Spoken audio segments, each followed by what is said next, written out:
안녕하세요. 캄보디아 유남수 최경호 선교사 가정입니다. 저희는 2003년도에 캄보디아 들어왔고요. GMP라고 하는 선교단체, 그리고 지금은 이제 PCK라고 통합체 세계선교부에 소속되어 있는 선교사이고요. 2003년도에 제가 싱글로 들어와서 사역을 하다가 2015년도에 결혼을 해서 지금 남편과 같이 사역을 하고 있습니다.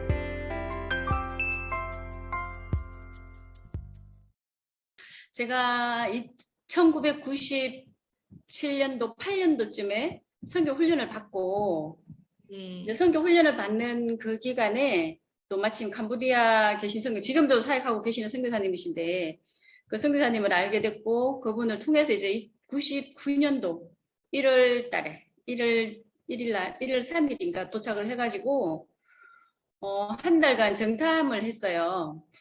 그 한 달간 정탐을 하는 그 기간 동안에 하나님께서 이제 주신 그 캄보디아에 대한 너무 확실한 주신 그 말씀이 있어가지고 그 말씀 때문에 제가 여기 왔죠. 하나님께서 창세기 17장 4절 말씀을 주셔가지고 내 언약이 너와 함께 있고 너는 여러 민족의 아버지가 될지라 하는 그 말씀을 주셨고 또 한 번 더 주신 말씀이 창세기 22장 17절 말씀, 내가 내게 큰 복을 주고 너의 씨가 그 바닷가에 하늘의 별과 같이 또 바닷가에 무슨 모래와 같게 하시리라. 그리고 그 대적들이 너의 성문을 내 씨가 그 대적들의 성문을 짓밟겠다고 하는 그 말씀을 통해서 하나님께서 다시 나를 이 땅에 오게 하시는구나.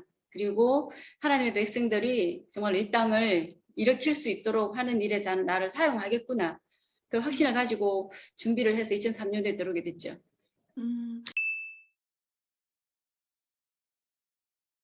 제가 이제 99년도에 왔을 때 거의 주로 머물렀던 지역이 깜보 지역이에요. 네네. 깜보 지역에서 사역을 이제 하면서 제가 그 3번 국도가 조금 익숙했고 그래서 싱글로 혼자 일을 해야 되는 그런 상황이었기 때문에 제가 조금 익숙한 지역을 선택을 하는 게 있죠. 첫 번째. 그래서 일단은 제가 기도하면서 언어 공부할 때 사역 지역을 이제 이렇게 정탐을 하고 조건을 하나님 앞에 이렇게 어떤 기도 제목을 가지고 기도했던 게 일단은 3번 국도 그리고 푸놈펜에 제가 싱글로 사역을 해야 됐기 때문에 푸놈펜에서 한 2시간 이내의 거리에 왔다 갔다 할 수 있는 곳, 그리고 혼자니까 이제 조금 위험하지 않게 큰 국도가 있었으면 좋겠고 또 시장이나 이렇게 큰 상권이 형성되어 있는 지역들, 그리고 중고등학교, 초등학교가 이렇게 절 안에 있지 않고 분리되어 있는, 절하고 분리되어 있는 그런 학교이면 제가 사역지를 이제 선정을 하겠다고 그렇게 기도를 했는데 지금 제가 사역하는 곳이 푸놈펜에서 그때 당시는 이제 2시간 정도 걸렸어요. 2시간 정도 걸린 그 따케오에 트람프나라고 하는 마을이 있어요. 그 마을 지금은 이제 길이 잘 돼서 우리가 1시간 한 1-20분 정도 만에 갈 수가 있는 지역인데 그쪽 지역을 이렇게 오토바이 모터도브를 타고 다니면서 보니까 제가 기도했던 그렇게 3가지, 4가지 기도 제목을 가지고 기도했던 그 지역이 딱 거기가 맞는 거예요. 그래서 그쪽 지역을 이제 선정을 하게 됐고 거기에서 사역을 시작을 했죠. 지금까지 그 따케오 지역에서 사역을 하고 있습니다. 예, 굉장히 구체적으로 이렇게 조건을 이렇게 세우셨고 또 그게 맞는 지역이 또 많지 않잖아요. 특히 그렇죠. 학교가 절 안에 나와 있는 게 네, 그렇죠. 근데 하나님께서 그렇게 또 수월하게 찾게 하셨던 것 같아요. 제가 처음에 사역을 시작할 땐 사실 그때는 이제 이렇게 많은 사역 모델들이 있지 않았기 때문에 제가 이제 처음부터 다 그냥 맨 땅에 헤딩을 하면서 시작을 해야 되는 그런 단계였고 제가 처음부터 사역을 하려고 했던 건 교회 개척이었어요. 네. 저한테 특별한 다른 은사가 있다고 생각을 하지 않았고 그냥 전도하고 그 복음을 전하는 게 어쨌든 교회 안에서 이루어져야 된다고 생각을 했기 때문에 교회 개척을 하기 위해서 이제 학교 요것도 조금 더 이따가 구체적으로 말씀드릴 텐데 그 현지 학교에 들어가서 사역을 하게 됐죠. 그 이후로 그 학생들하고 같이 이제 교회 개척을 하게 됐던 거예요. 그리고 이후에 이제 2텀이 지나고 나서 지금 학교 사역을 시작을 하게 됐습니다. 그러면 현지 학교에 이제 들어가신 것은 같이 이렇게 교제하고 아이들하고 음, 어떻게 또 그렇죠. 들어가셨어요? 음. 그때 이제 사역 초기에 사실은 제가 평신도 선교사거든요. 지금도 아직 안수를 안 받았기 때문에 이제 그냥 평신도 사역자인데, 뭐 평신도 사역자가 교회 개척을 하는 게 사실은 뭐 다른 사람들이 봤을 땐, 또 어떤 목사님들이 이렇게 봤을 땐 그 쉽지 않을 거라고 생각을 했을 것 같고, 저 자신도 어떻게 막연한, 그냥 제가 어떻게 교회를 시작을 해야지 될까 하는 막연한 그런 그림 속에서 이제 어떻게 사역을 준비할까 고민을 하다가, 제가 한국에 있을 때부터 이 청소년 사역에 대해서, 저는 이제 청소년 사역을 하기 위해서 들어왔다고 생각을 했고, 청소년 사역을 하기 위해서 준비하는 가운데 청소년들이 가장 많이 모여 있는 곳, 청소년들이 가장 많이 모여 있는 곳이 어딜까를 이제 기도하면서 현지 학교를 선택을 하게 된 거예요. 로컬 중고등학교를. 그래서 사역지 선정할 때도 이제 현지 중고등학교, 초중고가 같이 있는, 근데 요즘에 캄보디아는 절 안에 학교들이 많잖아요. 그 대부분 학교들이, 그 공립학교는 이 사원 안에 있는 게 많기 때문에 사원 안에 있는 절에, 그 학교에 가서는 제가 복음을 전하기가 힘드니까, 그래서 이제 사원이랑 분리된 현지 중고등학교를 들어가서 제가 원어민 교사를 했어요. 한국어 교사를. 아, 예. 그래서 한국어 클래스를 개설을 해서 이제 아이들 가르치고 거기서 전도하고 우리 학생들 가정을 통해서 이제 신방을 하면서 교육 개책을 바로 하게 됐고 했던 것 같아요.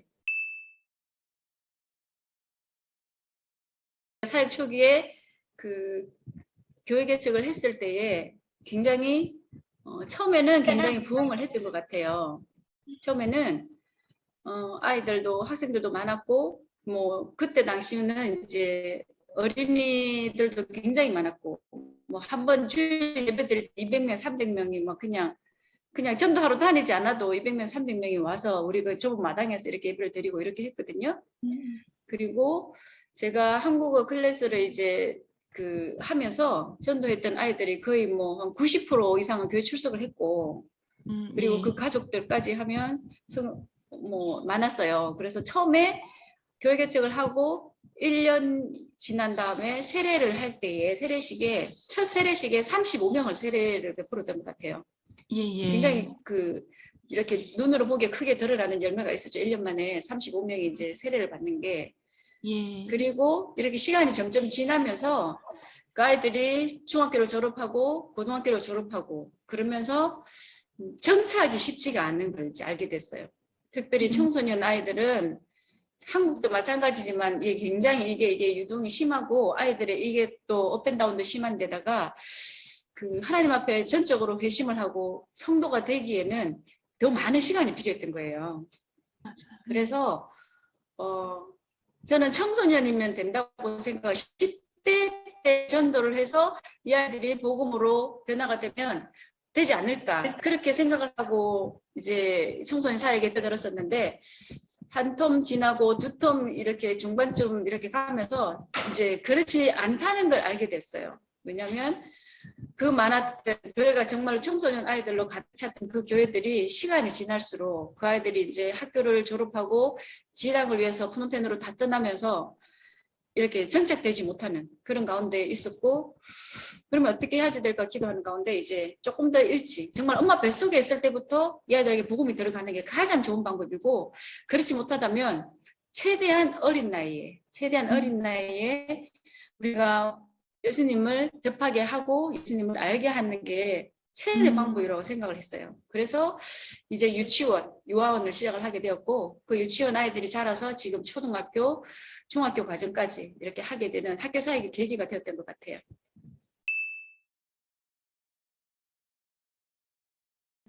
그렇죠. 장점과 단점이 있죠. 청소년 사역의 장점이라고 이제 제가 사역을 했던 걸 생각을 했을 때 가장 큰 장점, 아까 이야기했던 것처럼 제가 학교로 직접 들어가서 사역을 했던 건 굉장히 큰 장점이었던 것 같아요. 쉽게 아이들을 만나고 복음을 전할 수 있는 것, 그러니까 어장으로 우리가 직접 뛰어 들어가서 제가 복음을 전했던 게 아이들이 가장 이렇게 효과적으로 전도할 수 있던 방법이었던 것 같아요. 그래서 지금도 그럴 수 있다면 이제 지금도 제가 현재 학교를 이렇게 들어가서 사역을 할 수 있는 기회가 있으면 저는 좀 지금도 그렇게 하려고 생각을 하거든요. 예. 복음을 전하고 했던 건 굉장히 큰 단점인데 반면에 또 단점도 그런 청소년 사역의 단점은 정착이 힘들다는 것 그리고 자립이 쉽지 않다는 거예요. 네, 맞아요. 자립은 아까 굉장히 힘든 것 중에 하나가 이제 그런 부분들이었던 것 같아요. 그리고 그 청소년들은 가족들에 대한 미친 영향력이 그렇게 크지를 않아요. 그래서 가정 보고마 또 이렇게 장년 성도들을 이렇게 전도하는 건 쉽지가 않았던 것 같아요. 그래서 그런 단점들이 있어요. 이 교회는 이제 제가 교회랑 학교랑을 같이 하고 있기 때문에 사실은 이게 자립을 교회 자립을 볼 거냐 학교 자립을 볼 거냐 이런 문제들이 조금 있기는 한데 교회 자립은 사실 뭐 저희 이제 이렇게 교회 성도들이랑 어떤 사역자들 이렇게 봤을 때 한 5, 60% 어떤 영적 또 경제적 자립은 이루어졌다고 생각을 해요. 네네. 그리고 학교는 저희가 뭐 아직 조금 더 있어야 되겠지만 이제 학교 자립은 지금 코로나가 이렇게 끝나고 학교가 정상화되면 학교 자립은 한 7, 80% 정도는 이제 자립이 조금 될 것 같아요. 그래서 뭐 학교는 이제 학생들한테 학비를 받고 저희가 학교를 하니까 예. 이제 학교 자립은 조금 더 교회보다는 조금 더 많이 자립이 될 것 같은데 교회는 아직도 뭐 거의 이제 저희가 많이 이렇게 리드를 해 나가야 되는 입장에 있고 우리 이제 세워진 제자들이나 그 전도사가 뭐 잘 하고 있지만 그래도 아직은 저희 이제 부부가 선교사 부부가 교회를 조금 이렇게 리드해 가는 그런 입장이 있기 때문에 한 50% 그래도 반 정도는 자립을 했다고 보면 될 것 같아요. 네. 있는 지역은 이제 아까 말씀드렸듯이 프놈펜에서 1시간에서 1시간 반 정도 되는 그런 지역이에요. 그 네네. 말은 주변에 공장들이 굉장히 많다는 거예요. 프놈펜에서 거의 뭐 한 5, 60km, 70km 이내에 거의 공장들이 대부분 다 형성이 돼 있잖아요. 네네. 그래서 저희 지역 주변에 공장들이 굉장히 많고 또 제 기도했던 것 중에 이제 큰 시장이 형성되어 있는 그런 지역을 제가 두고 기도를 했고 우리 그 교회가 큰 재래시장이 있는 그런 면소재지에 위치해 있거든요. 그래서 교회가 있는 마을에는 그 이제 대부분 사람들이 공장 다니거나 아니면 그 시장에서 장사하는 사람들. 하시거나. 네, 그렇게 되어 있고 그게 어떤 우리가 복음을 전하는 데는 굉장히 좋지 않는 그런 지역이더라고요. 시장 사람들은 절대가 전도가 되지 않고 주일날 예배를 드리려고 그렇게 생각을 하는 사람이 진짜 뭐 거의 없는 그런 상황이고 공장 다니는 이제 부모님들 때문에 그 아이들이 방치되어 있고 주일이나 뭐 이렇게 시간 가는 줄 모르고 그냥 방치되어 있는 아이들이 많기 때문에 어린이 전도도 사실은 쉽지가 않는 지금 상황이 이제 그렇게 흘러가고 있는 그런 지역 그렇게 흘러가고 있는 것 같아요. 네네. 저희가 이제 작년에, 그러니까 코로나가, 저희가 2020년도에 코로나가 시작이 됐잖아요. 예. 그래서 그때 이제 학교가 이렇게 장기 휴교를 한 상태에서 사실은 저희가, 그러니까 20년 딱 시작되는 새 학기에 중학교 1학년을 이제 올리게 됐었어요. 초등학교 5학년 졸업을 하고. 예. 중학교를 시작을 해서 중학교 선생님들을 이제 우리가 로컬 선생님을 그 시간 교사로 이렇게 파트로 고용을 해야 되는 그런 상황이었기 때문에 우리 메인 교사들이랑 시간 외로 이렇게 선생님들이 와서 수업을 하는 걸 이제 이렇게 월급을 주다가 보니까 수업료 받는 걸로는 한 30%그 정도밖에 안 되는 거예요.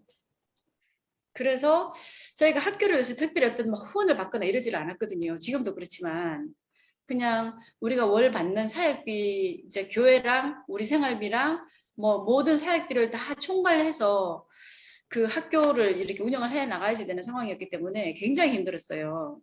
제가 진짜 숨이 컥컥 막 이렇게 진짜 교사들 월급을 줘야 되는 그런 상황이 되면 숨이 컥컥 막힐 만큼 굉장히 힘들었었는데 그때 코로나가 이렇게 딱 되면서 학교를 이제 휴교하게 됐고 그 파트타임 선생님들이 이제 학교에 오지 않으니까 제가 숨통이 오히려 튀는 거예요 그때. 그래서 어떻게 해야지 될까를 고민을 하다가 중학교를 이제 멈추게 됐어요. 중학교를 작년에 다시 개학을 하면서 중학교를 로컬로 아이들을 전학을 시키고 중학교를 접고 지금 이제 초등학교 과정만 있거든요. 그래서 초등학교를 하면서 이제 우리 메인 교사들 그 저기 우리 학비하고 교사들하고 이렇게 월급을 이렇게 제가 이렇게 평균을 보니까 한 뭐 5, 60% 정도는 이제 충당이 돼요. 그리고 저희가 조금 더 이렇게 보태고 하니까 한 뭐 이제 조금 그래도 여유가 있었는데 지금 다시 또 휴교가 되어서 지금 또 힘들어지는 상황이 됐죠. 그래서 그래서 빨리 코로나가 종식이 되면 저희가 학교를 다시 재정비를 해서 등록금을 조금 더 인상을 하면서 퀄리티를 높일 것인가 이 현 상태로 해서 계속 교사들하고 제가 이끌어 나가야 되나를 지금 기도하고 있는 중에 있어요. 학교는 일단은 학생들 학비로 저희가 자립을 할 수 있는 길밖에 없으니까 어쨌든 최대한 학교의 어떤 퀄리티를 높여서 그 학생들이 계속해서 이렇게 많이 등록을 하고 유지가 될 수 있도록 하는 게 어쨌든 뭐 최종 학교의 어떤 자립을 하는 그런 목적인 것 같아요. 저 유치원은 20불 받고요, 한 달에. 그리고 초등학교는 15불 받는데 학생이 그렇게 한 반에 저희가 뭐 정원을 그렇게 많게 하지를 않아요. 유치원은 이제 조금 큰 교실의 아이들은 뭐 25명, 또 작은 교실의 아이들은 20명, 딱 정원을 그렇게 정해서 하고 있고 초등학교도 한 반에 10명에서 15명을 넘기지 않도록 이렇게 하고 있어서 그게 저희가 이제 교사들하고 이렇게 비교를 하면 아직까지 많이 미치지 못하는 금액이 되는 것 같아요. 그러면 그 비용이 그러니까 외부에 있는 공교육이나 아니면 또 사립 학교에 비해서 좀 많이 저렴한 편인가 제가 아직 잘 몰라서 상황. 프놈펜에 비하면 사실은 뭐 비교할 것도 안 되고요. 너무 비싸죠, 프놈펜에는 프놈펜은. 예. 그렇죠. 뭐 프놈펜에 비하면 그냥 아이들 버스 타는 비용밖에 안 되니까. 그런데 이제 저희 시골 지역에서는 거의 저희 주변에 이제 그 사립 그 학원 같은 것들이 있는데 제가 이렇게 비교를 해보니까 뭐 비슷한 것 같아요. 현지 로컬 그 학교에서도 받는 금액이 그 정도고 또 저희들도 그 맞게 왜냐하면 같은 지역에 있기 때문에 우리가 막 너무 많이 이렇게 할 수는 없거든요. 그래서 비슷하게 네, 이렇게 측정을 해서 하고 있고 사실 공립학교는 뭐 우리가 비교할 게 안 되죠. 공립학교는 공식적으로 이렇게 학비를 내고 가는 곳이 아니니까 다만 가외로 들어가는 게 우리보다 더 많죠. 사실은 한 달에. 그렇죠. 그 리은고 요즘에도 많이 하죠. 그래서 그런 거에 그럼요. 돈이 많이 지금도 들어가요. 하고. 네네.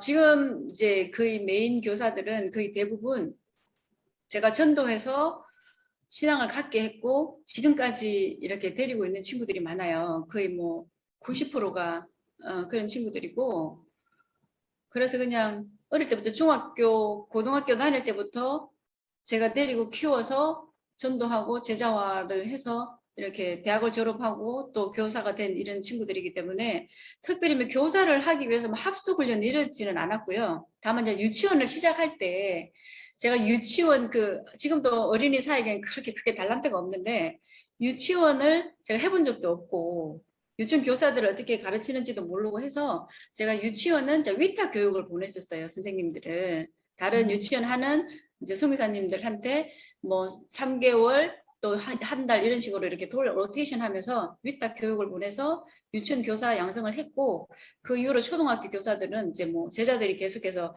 그 이후로 자라나면서 교사가 됐던 거기 때문에 지금 그냥 그렇게 해서 교사가 연결이 됐던 것 같아요.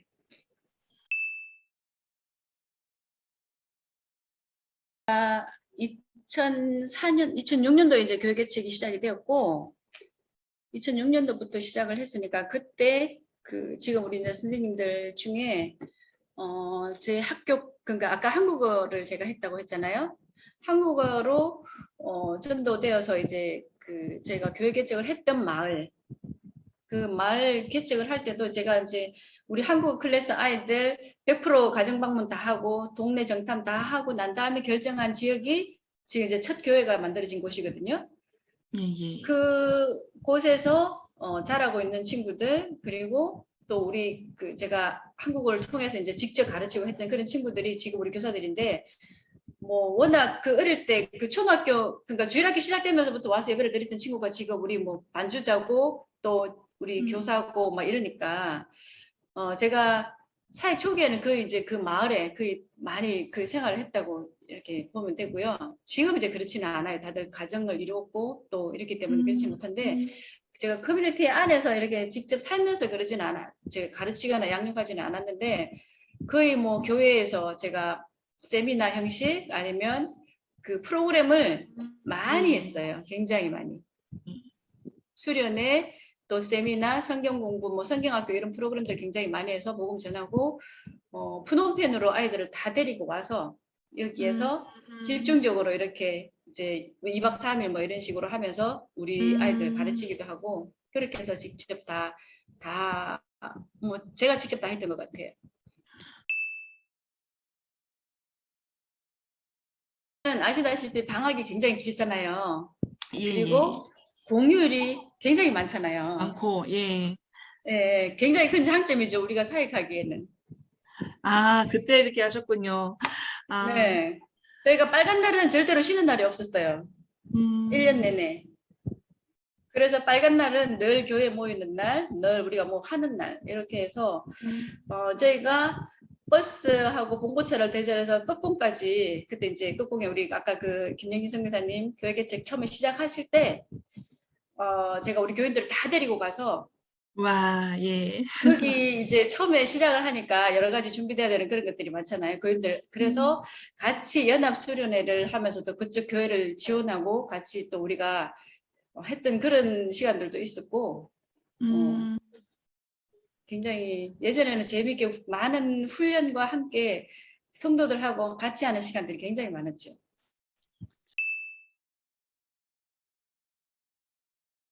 지금 사실 이제 공식적으로는 원래 우리가 하이스쿨까지 교육부 허가는 다 받았지만 이제 초등학교 과정만 지금 하고 있거든요. 예. 그리고 사립 초등학교는 사실 그렇게 교사 자격증이나 그게 필요하지는 않아요. 이제 중고등학교 올라가면서 뭐 이렇게 과목별로 선생님들이 필요하니까 그런 자격이 있어야 되고 초등학교는 그룹꽃설이라는 학교를 가서 이렇게 하면 되는데 사실 그렇게 하지 않더라도 대학을 졸업하거나 어떤 학위가 인정이 되면 우리가 교사를 채용을 해서 쓸 수 있고 또 뭐 교육부에서도 그렇게 교사들이 어떤 학위나 자격 가지고 이렇게 타치를 하진 않더라고요. 저희 보니까. 그러니까 대학 나오면은 그래도 초등학교 교사로는 할 수 있는 거네요.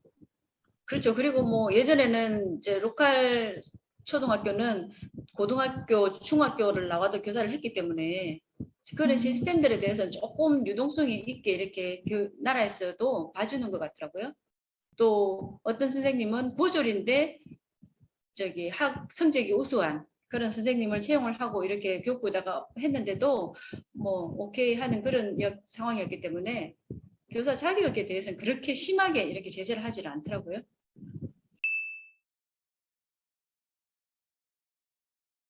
제가 이제 사역을 하면서 저희 교회가 다 희망 교회예요. 그리고 학교도 희망 시온 이제 국제학교 이렇게 돼 있거든요.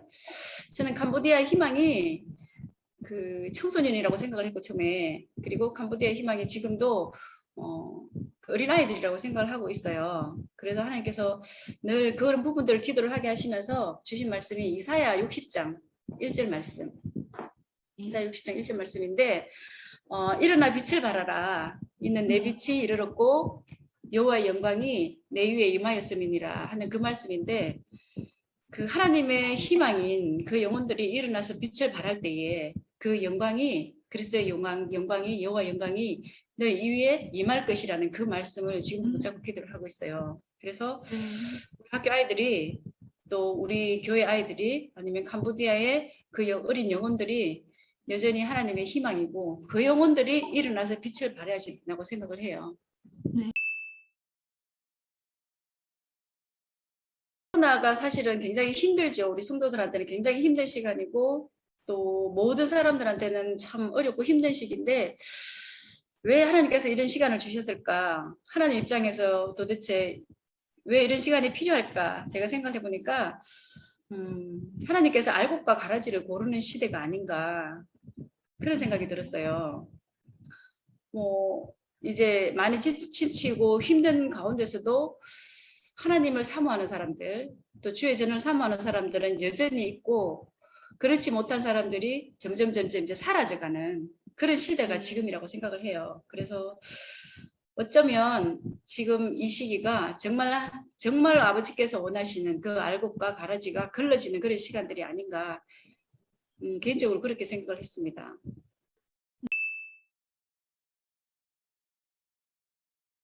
사실 저희는 온라인 예배를 드리지를 못해요. 뭐 푸놈펜이랑 건 상황이 좀 많이 다르고 아까 제가 초반에 이야기했지만 그 우리 지역이 거의 공장 다니거나 장사하는 사람들이 거의 대부분이라고 했잖아요. 그리고 또 시골에 우리 지교에 있는 마을들에는 부모들이 다 공장에 가버리면 아이들은 다 방치되어 있어요. 그런 아이들이 스마트폰이 있을 리가 없고 그런 성도들이 그 어떤 자녀 교육에 이렇게 집중하거나 관심을 가질 일이 없잖아요. 그래서 저희가 이제 학교 휴교가 되면서 온라인으로 수업을 하려고 부모들한테 다 전화를 돌리고 온라인으로 우리가 할 건데 따라올 수 있겠냐고 질문을 했을 때에 진짜 우리 전교생의 부모들 중에 딱 2사람 빼놓고 못한다고 대답이 온 거예요. 그래서 우리가 이 상태에서 우리가 할 수 없다고 해서 지금 사실 저희가 아무것도 하지 못하는 상황이거든요. 사실 이 코로나 이후에 어떻게 사역을 해야 될까, 어떤 사역들이 주가 될까 했을 때 뭐 많은 분들이 온라인 사역을 이야기를 하시는데 저희 지역은 현실적으로 온라인 사역은 조금 어렵고 그러면 어떻게 해야지 될까? 그냥 우리가 할 수 있는 소그룹 모임, 저희는 이제 소그룹 중심으로 해야지 될 것 같고 준비된 물론 소그룹을 하려고 하면 준비된 사역자들이나 준비된 교사들이 먼저 필요한데 헌신된 교사들, 헌신된 이제 사역자들 중심으로 어쨌든 최대한 우리가 몸으로 움직여서 할 수 있는 어떤 소그룹 중심의 사역들로 갈 수밖에 없는 상황인 것 같아요. 그래서 저희는 이제 그렇게 나가려고 지금 준비를 하고 있고요. 그렇게 지금도 그렇게 하고 있습니다. 공교육이 어려운 상황들이 많고 제가 이제 처음 교회 개척하고 사역을 할 때 여자아이들은 중학교 입학을 하면 중학교 1학년까지는 학교를 다녀요. 근데 중학교 2학년 때부터는 공장을 가는 거예요. 그렇죠. 근데 그게 지금은 이제 코로나 이후로는 그게 더 낮춰진 거예요. 그래서 뭐 초등학교 6학년 정도 되면 아이들이 그냥 다 일하는 일터로 떠나버리기 때문에 사실 공교육도 거의 무너진 상황이라고 보면 될 것 같아요. 그리고 뭐 지금 저희 이제 학교로 이렇게 전학을 오는 학생들 중에 현지 로컬 학교에서 중학교 2학년 이렇게 다니다가 이 도저히 이게 학업 능력이 안 돼서 우리 학교 4학년으로 전학을 오는 학생들도 있었고 그랬거든요. 그러니까 뭐 공교육은 사실 지금 우리 사교육보다 훨씬 더 힘든 것 같아요. 아이들이 온라인으로 거의 따라가지 못하거든요.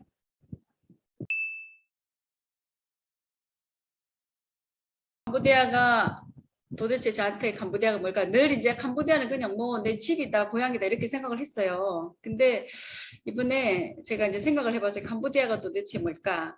근데 저는 저에게 캄보디아는 하나님의 선물이다 하는 생각이 들었어요.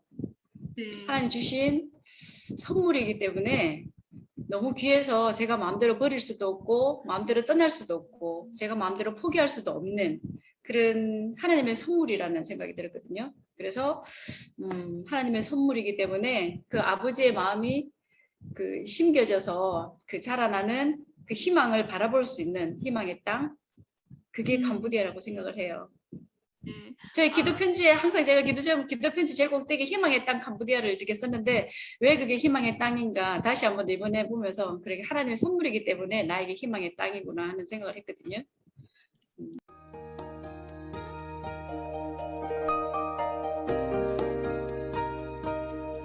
저희도 많은 고민 가운데 있고 또 다시 어떻게 세워가야 될지 좀 그런 가운데 있는데 또 이렇게 선교사님, 선배 선교사님들이 또 옆에서 같이 계셔주시고 또 조언도 해주시고 경험도 나눠주시니까 너무 정말 큰 힘이 돼요.